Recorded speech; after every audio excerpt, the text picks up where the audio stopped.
Check the mic and make sure it sound right, boys.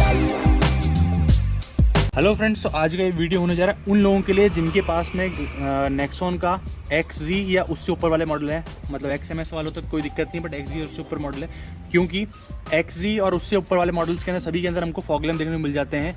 और fog lamp जो आते हैं वो ऑलरेडी अपने पास हेलोजन आते हैं जिनकी वॉटेज है 19 वाट ईच है। इसके अंदर फॉग लैम्प जो आते हैं पहले से अपने पास हेलोजन बल्ब जो आता है, तो इसके जो बल्ब टाइप है वो H16 है। तो H16 का 19 वाट का बल्ब इसके अंदर पहले से आता है एक के अंदर। तो 19 वाट इसमें, मतलब 19 इसमें, 19 उसमें, टोटल 38 वाट का आता है। तो कॉर्नरिंग लैम्प का काम क्या बताया था आपको मैं, कि कॉर्नरिंग लैम्प जब भी आप गाड़ी को मतलब चलाते टाइम पे टर्न करते हो तो आपके जो ये लैंप्स हैं, क्योंकि नेक्सॉन के अंदर अपने को फॉग लैंप में ही कॉर्नरिंग लैंप मिलता है। बहुत सारी गाड़ियाँ महिंद्रा वगैरह के अंदर अपने को हेडलाइट में एक छोटा सा पार्ट अलग से मिलता है, जो कि स्कॉर्पियो में, TUV के अंदर और मोस्टली बड़ी गाड़ियों के अंदर सभी के अंदर आता है, अलग से साइड में आता है। वो सिर्फ तभी चलता है जैसे आपको लेफ्ट घुमाना है, अपनी गाड़ी लेफ्ट में घुमाई, आपकी हेडलाइट ऑन होना ज़रूरी है, ये कंडीशन होती है उसकी। अगर हेडलाइट ऑन नहीं है तो कभी भी कॉर्नरिंग लैंप के ऑन होंगी नहीं।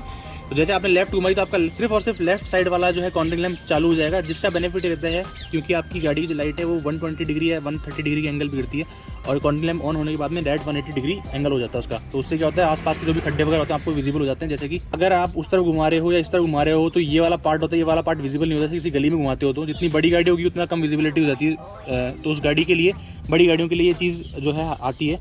अब नेक्सॉन में उन लोगों ने सिर्फ फॉग लैंप में ये फंक्शनलिटी दी है। इसमें क्या होता है, जैसे आप ऑन करोगे तो ये साइड में नहीं, ये अपना फॉग लैंप ही ऑन हो जाएगा डायरेक्टली, और फॉग लैंप की जितनी रेंज होगी उतनी रेंज में आपको दिख पाएगा। और जितनी, मान लीजिए अगर फॉग लैंप की इतना थ्रो नहीं है तो फिर वो आगे काम नहीं करेगा। अब अंदर चलते हैं, अंदर जाकर बताता हूँ मैं क्या चीज़ के बारे में बता रहा था कि अपन अभी XMS मॉडल के अंदर बैठे हुए हैं। तो इस गाड़ी के अंदर अपने को नहीं मिलता है स्विच फॉग लैंप का। तो XZ और XZ से ऊपर वाले मॉडल आते हैं, उनके अंदर जो फॉग लैंप का स्विच मिलता है वो अपने को मिलता है इस फेशिया के अंदर, जो कि इस जगह पे आता है। यहाँ पे सिर्फ मुझे मिला है बूट ओपन करने का, उसके अंदर फॉग लैंप का भी होता है यहाँ पे।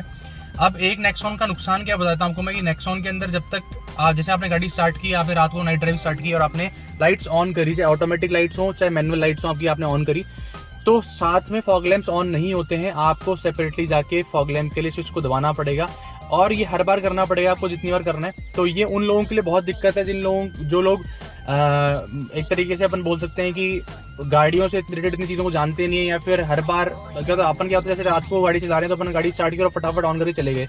अपने दिमाग में या लड़कों के दिमाग में ये चीज़ रहती है, लड़कों या फिर यूथ के दिमाग में ये चीज़ रहती है कि फॉग लैंप ऑन करने।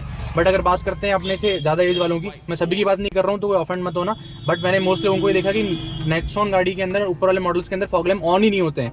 वो रीज़न यही है क्योंकि उन लोगों को ध्यान भी नहीं होता और हर बार ध्यान रहता भी नहीं है। जेन्युइन चीज़ है, अगर मैं भी कभी बिजी होऊंगा और फटाफट गाड़ी चलाऊंगा तो मुझे भी ध्यान नहीं रहेगा जब तक मुझे गाड़ी की लाइट जो कमज़ोर ना लगे।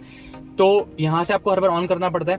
अगर आप इसको ऑन नहीं करते हैं तो उस केस के अंदर, अब आप आगे का व्यू देख, तो उस केस के अंदर क्या होता है, आप लेफ्ट और राइट गाड़ी घुमाओगे तो जिस तरफ आप गाड़ी घुमाओगे, जैसे राइट में गाड़ी घुमाई तो उस तरफ का फॉग लैंप कुछ टाइम पीरियड के लिए ऑन हो जाएगा, और आपको जो भी जितनी भी विजिबिलिटी होती है उसकी मुझे पता नहीं होगी, मैंने कभी भी इस फंक्शन को ढंग से यूज़ नहीं किया। मैंने गाड़ी चलाई है, XZ प्लस मॉडल चलाया मैंने, बट कभी भी उस फंक्शनलिटी को ढंग से यूज़ करके और चेक नहीं किया।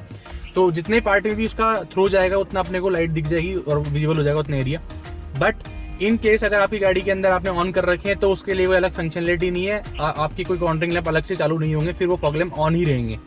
तो ऐसा नहीं बाकी गाड़ियों की तरह जिनके लाइट्स फॉग कॉर्नरिंग लैंप जो बता रहा था मैं आपको, महिंद्रा वगैरह में आता है कॉर्नरिंग लैंप अलग से ऑन हो, एक पार्ट अलग से दिया हुआ, ऐसा कुछ नहीं नेक्सॉन के अंदर।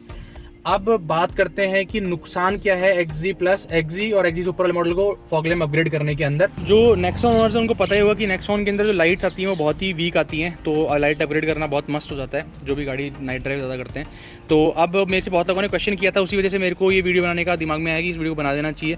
तो होता क्या है, जब भी आप इसको इंस्टॉल करते हो, मैंने वीडियो की स्टार्टिंग में इसीलिए उसकी वोल्टेज बताई थी इस फॉग लैंप की, क्योंकि इसकी वोल्टेज बड़ी कम है, और अगर आप ये बाहर से लगवाते हो तो 55 वाट अपने को कम से कम चाहिए होता है। 55 या 35 भी मानोगे तो भी 35 ज़्यादा ही होता है उससे, और ऑलमोस्ट डबल ही होता है 35 19 से। तो उस केस में क्या होता है, आपका जो फंक्शनलिटी ऐसी कॉर्नरिंग लैंप वाली है वो काम ही नहीं करती है। मतलब अगर आपने फॉग लैंप ऑन नहीं किया और आपने गाड़ी को टर्न किया लाइट ऑन होने के बाद में, तो आपकी कॉर्नरिंग लैंप चलेंगे नहीं। उसका रीज़न है सीधा मतलब उसका रीज़न है कि आपने जो है वोल्टेज बढ़ा दी है और उस वोल्टेज में सपोर्ट ही नहीं करता है वो फीचर।